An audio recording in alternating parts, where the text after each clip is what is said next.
नमस्कार, राज की बात में आपका स्वागत है।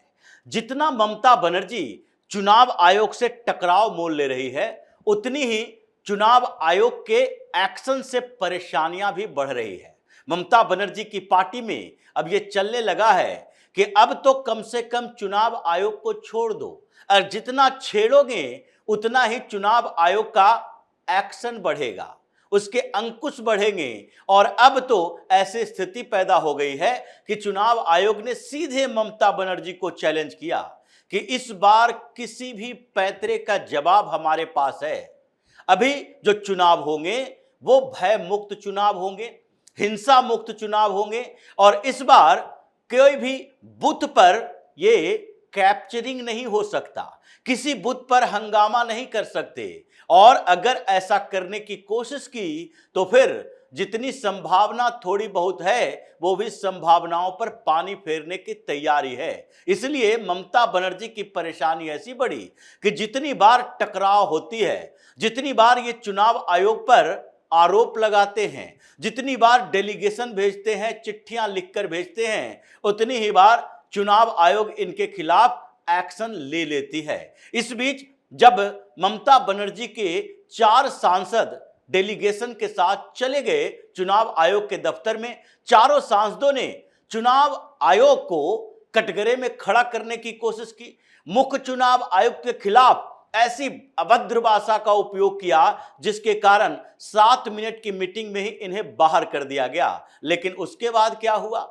उसके बाद ये दोनों एक दूसरे के ऊपर आरोप तो लगाते रहे, लेकिन रातों रात चुनाव आयोग ने एक बड़ा फैसला लिया कि जो कंडीशन अभी पश्चिम बंगाल में चल रहे हैं उसमें जितने सेंट्रल फोर्स हैं वो काफी नहीं हैं।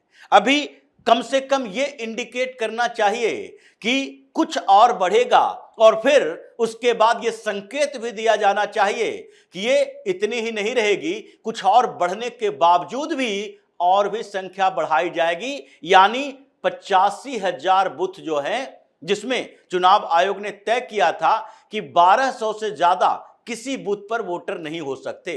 तो पहले 80,000 से ज्यादा बूथ थे, जिसके बाद चुनाव आयोग को लगा कि बूथ स्प्लिट करना चाहिए। कुछ जगहों पर, कुछ बूथों पर जो वोटरों की संख्या थी वो बढ़कर 1500-1800 हो गई थी, इसलिए उसे स्प्लिट किया गया, और फिर अभी 85,000 बूथ पश्चिम बंगाल में हो गए हैं। चुनाव आयोग ने अनुमान लगाया कि 85,000 बूथ, ये 2.5 लाख के करीब सुरक्षा के जवान हैं, और 2.5 लाख जवान ये 85,000 बूथों पर कैसे नियुक्त होंगे? उसके अलावा रिजर्व फोर्स भी चाहिए जो कि रनिंग, जो चारों तरफ घूमते हुए कम से कम टीएमसी के गुंडागर्दी का जवाब दे सके। यानी कि अगर बूथों पर 3-3 जवान भी तैनात होंगे तो भी इसकी संख्या 2.5 लाख से ज्यादा होनी चाहिए। और इसलिए इतने 2-3 जवान अगर एक बूथ पर होंगे तो ऐसी स्थिति में ये टीएमसी के उस वायलेंट मोड को रोका नहीं जा सकता जिस मोड में अभी टीएमसी है, जिस मोड में इसके नेता कार्यकर्ता हैं, उसे रोका नहीं जा सकता। और पश्चिम बंगाल की पुलिस के ऊपर तो भरोसा है ही नहीं। अधिकारियों का ट्रांसफर हो रहा है, 15 दिन के अंदर 800 से ज्यादा अधिकारियों का ट्रांसफर हो गया, चेंज किए जा रहे हैं, लेकिन फिर भी ये अपने आदतों से मजबूर हैं। जो दूसरे अधिकारी हैं, जो बचे हुए हैं, वो भी टीएमसी के साथ सेटिंग में लगे हैं, और अधिकारियों के नीचे जो कि पुलिस में कांस्टेबल और एएसआई रैंक के हैं, वो सारे के सारे लोग अभी भी इनके इर्द गिर्द घूमते हैं। और उन पुलिस अधिकारियों का क्या करें जो कि टीएमसी के लोगों की निगरानी में, उसके सिक्योरिटी कवर में था। जैसा कि 2182 पुलिसकर्मी अभी पश्चिम बंगाल में टीएमसी के 776 नेताओं के सिक्योरिटी कवरेज में लगा हुआ है, उसको सुरक्षा दे रहा है। और उसे चुनाव आयोग ने कहा है कि सारे के सारे लोगों की लिस्ट सामने होनी चाहिए, और इसे सुरक्षा क्यों दी गई है इसके बारे में भी जानकारी दो, क्योंकि वो मंत्री नहीं है, विधायक नहीं है, वो जिला परिषद के चेयरमैन नहीं है। वो लोग हैं जो अपने जान के खतरा की बात करके, खुद के ऊपर अटैक करवा के, वो टीएमसी के संगठन के लोग हैं। वो जिला अध्यक्ष हो सकते हैं, वो प्रखंड अध्यक्ष हो सकते हैं, वो पंचायत प्रमुख हो सकते हैं, या फिर वो लोग हैं जो टीएमसी का बैक से सपोर्ट करते थे। ये वो लोग हैं जिनको टीएमसी की सरकार ने सुरक्षा दी है और ये उन्हीं के साथ काम करते हैं। और इसीलिए 2182 पुलिस वाले जो कि 776 टीएमसी के नेताओं के सिक्योरिटी कवर में थे, उसकी पूरी लिस्ट मांगी गई है और कहा गया है कि ये 2000 से ज्यादा जो सिक्योरिटी में काम करने वाले पुलिस होंगे वो चुनावी ड्यूटी पर नहीं लगाए जाएंगे, क्योंकि ये लंबे समय तक टीएमसी के नेताओं के साथ काम कर रहे हैं। इसकी विश्वसनीयता पर भरोसा नहीं किया जा सकता। ये फिर से वही काम करेंगे जो पहले से कर रहे थे। इसलिए सिक्योरिटी अधिकारियों के लिए ये जरूरी है कि जितना ज्यादा हो सके सेंट्रल फोर्स के जवान भेजे जाएं। और अभी तक जो 2400 कंपनियां पश्चिम बंगाल में भेजी गई है वो पर्याप्त नहीं है, तो रातों रात चुनाव आयोग ने 150 कंपनियों को और भेज दिया। यानी कि अभी जो पश्चिम बंगाल में हालात हैं उसमें 2500 से ज्यादा सीएपीएफ की कंपनियां वहां पर मौजूद है। लेकिन क्या इतने से सुरक्षा हो जाएगी? क्या 85,000 बूथों पर यह सुरक्षा में तैनात ये केंद्रीय फोर्स के जवान ये सारे जगह पर डिस्ट्रीब्यूट हो पाएंगे? क्या उन जगहों पर ये सुरक्षा मुहैया करवा पाएंगे? क्योंकि अगर एक ब्लॉक के लेवल पर भी देखा जाए तो मजिस्ट्रेट ड्यूटी पर जो लोग हैं वो भी डरे हुए हैं।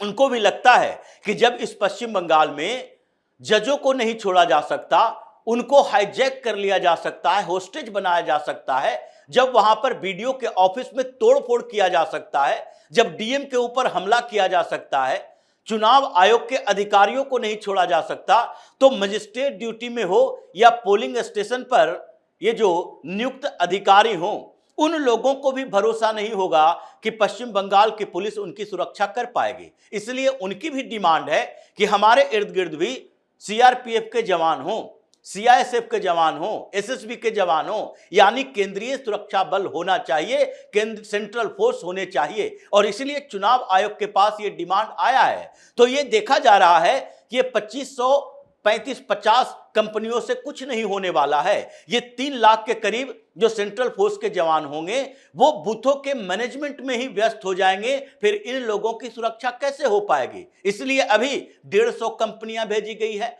और उसके बाद ये जो आज वोटिंग हुई है, यानी कि 3 राज्यों में आज वोटिंग खत्म हो जाएगी और उसके बाद वहां पर जो सेंट्रल फोर्सेस के जवान हैं उन सबको भेजा जा रहा है पश्चिम बंगाल में, कि उन लोगों को भी वहां पर भेजा जाए। और कम से कम तो पश्चिम बंगाल के अंदर ये 2500 कंपनियों से काम नहीं चलेगा, 4000 से ज्यादा कंपनियों की तैनाती चाहिए। पुडुचेरी से भी आएंगे, असम से तुरंत ही शिफ्ट कर दिए जाएंगे, क्योंकि असम में जो सिक्योरिटी में तैनात जवान हैं वो ज्यादा ट्रांसपोर्टेशन के लिए भी उन्हें परेशानी नहीं होगी। असम में आज चुनाव खत्म और उसके बाद वहां से इन्हें भेज दिया जाएगा पश्चिम बंगाल में। यानी ममता बनर्जी जो चुनाव आयोग के खिलाफ आरोप ही केवल नहीं लगा रही, बल्कि मुख्य चुनाव आयुक्त ज्ञानेश कुमार के खिलाफ यह महाभियोग प्रस्ताव इंपीचमेंट मोशन लेकर आई और उसके बाद जब राज्यसभा से इसे रिजेक्ट कर दिया गया तो उसके ऊपर ऑब्जेक्शन कर रही है और चुनाव आयोग के पास जाकर कह रही है कि हम सेकंड लार्जेस्ट पार्टी हैं विपक्ष में बैठी हुई। तो ऐसे में विपक्ष की second largest party, third largest party Lok Sabha और राज्यसभा में अलग अलग समीकरण है। तो ऐसी स्थिति में हमें कैसे इग्नोर किया जा सकता है? लेकिन इग्नोर नहीं किया जाएगा, आपके मिसबिहेवियर को स्वीकार भी नहीं किया जाएगा, बर्दाश्त भी नहीं किया जाएगा। इसीलिए सेंट्रल फोर्सेस के जवानों की संख्या बढ़ाई जा रही है। 85,000 बूथों पर पूरे सिक्योरिटी कवरेज दिए जा रहे हैं। मजिस्ट्रेट ड्यूटी पर जो उस समय रहेंगे उसके साथ भी सीआरपीएफ के जवान रहेंगे और साथ ही थानों में भी उसकी तैनाती होगी। पुलिस वालों पर भरोसा नहीं है, इसलिए हर थाने में ये सेंट्रल फोर्स के जवान उस समय तैनात रहेंगे कि कहीं से कोई ऐसी घटनाओं की जानकारी मिलती है तो वो वहां पर पहुंच सके। कमांडेंट को पावर दिया गया है और पुलिस ऑब्जर्वर जो हैं वो इन सब बातों पर नजर रख रहे हैं कि कौन से एरिया में कैसे अशांति की संभावनाएं हैं। इसलिए पहले से रेकी की जा रही है, खाका तैयार किया जा रहा है। टीएमसी की बड़ी परेशानी यही तो है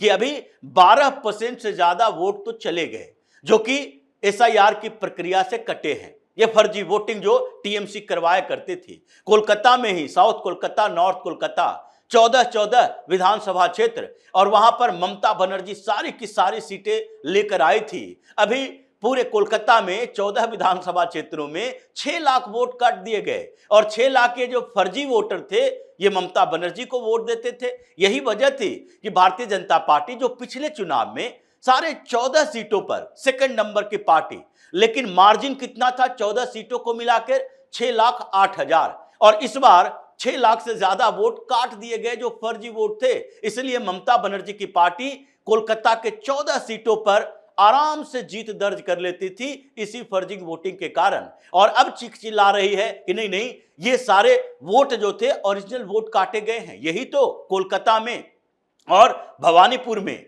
ये जो ममता बनर्जी के सबसे बड़े चुनावी स्ट्रेटजिस्ट प्रशांत किशोर थे, वो जो पिछले चुनाव में अपना वोटर लिस्ट में अपना नाम डलवा दिया था कोलकाता के अंदर, ये एक्सपेरिमेंट था कि देखो कैसे फर्जी तरीके से वोट डलवाए जा सकते हैं और वोटर लिस्ट में नाम जुड़वाए जा सकते हैं, लेकिन ये सारे पैंतरे फेल हो गए हैं। तो अभी परेशानी तो है, और परेशानी इस कदर है कि अभी जिस तरीके से पश्चिम बंगाल का सिचुएशन चेंज हो रहा है, उसमें सारे केंद्रीय एजेंसियां, ईडी, सीबीआई, एनआईए, उसके बाद सेंट्रल फोर्स के जवान, चुनाव आयोग की शक्ति, इन सब चीजों से ममता बनर्जी ने उन 85,000 बूथों पर तो पहले ही सरेंडर कर दिया है। उन जगहों पर इनके जो पहले के ये जो बाहुबली टाइप के लोग जो कि बूथ मैनेजमेंट किया करते थे, वो अपना हाथ खड़ा कर रहा है। उसको लगने लगा है कि इस बार अगर गलती की तो सेंट्रल फोर्सेस हमें छोड़ेगी नहीं, चुनाव आयोग छोड़ेगा नहीं, और अगर हम वो पहले की तरह नहीं कर पाए तो ये ममता बनर्जी छोड़ेगी नहीं। ऐसे सिचुएशन में वो पड़ गए हैं कि एक तरफ उनके लिए खाई है, दूसरे तरफ गड्ढा है। तो ऐसी स्थितियों में वो भी सरेंडर के मोड में आ गए कि नहीं नहीं, हम नहीं, किसी और को बना लो। अभी तो ममता बनर्जी की परेशानी की शुरुआत हुई है। ये आज की वोटिंग के बाद सेंट्रल फोर्सेस वहां पर ज्यादा डिप्यूट होंगे, और उसके बाद जो स्थितियां बदलेगी वो भारतीय जनता पार्टी के आक्रामक प्रचार से, क्योंकि असम के बॉर्डर क्षेत्रों में, पश्चिम बंगाल में, उसकी सारी जिम्मेदारी हेमंता बिस्वा शर्मा को ही है। वहां से वो निकलेंगे आज के चुनाव के बाद, और उसके बाद वोटिंग के बाद से कल से ही उनका पूरा दौरा रहेगा पश्चिम बंगाल के उन क्षेत्रों में जो असम से लगता हुआ है। और उसके अलावा अब जो धीरे धीरे ये भगवा ब्रिगेड वहां पर तैनात हो रहा है, उससे भी ममता बनर्जी को लगने लगा कि मुस्लिम वोट तो स्प्लिट हो ही रहे हैं। 12% वोट तो मेरा पहले ही कट गया, जो 48 के आंकड़े थे वो घट के 40 से भी नीचे हो गए। और ऐसे स्थिति में अगर भारतीय जनता पार्टी थोड़ा सा और जोर लगाती है तो इसमें तो ममता बनर्जी की वही स्थिति होगी जो पिछले बार भारतीय जनता पार्टी किसी तरीके से मैनेज कर पाई, यानी 60-70 सीटों में सिमट जाएगी। और इसलिए वो अपने नेताओं के साथ मीटिंग कर रही है, फ्रस्ट्रेशन निकाल रही है, और पार्टी में भी इसी वजह से भगदड़ मची हुई है। तो इसी तरह की खबरों के साथ फिर से हाजिर होंगे, तब तक के लिए बने रहिए हमारे साथ और देते रहिए हमें सहयोग, ताकि इसी तरह की खबर हम आपके लाते रहें। धन्यवाद।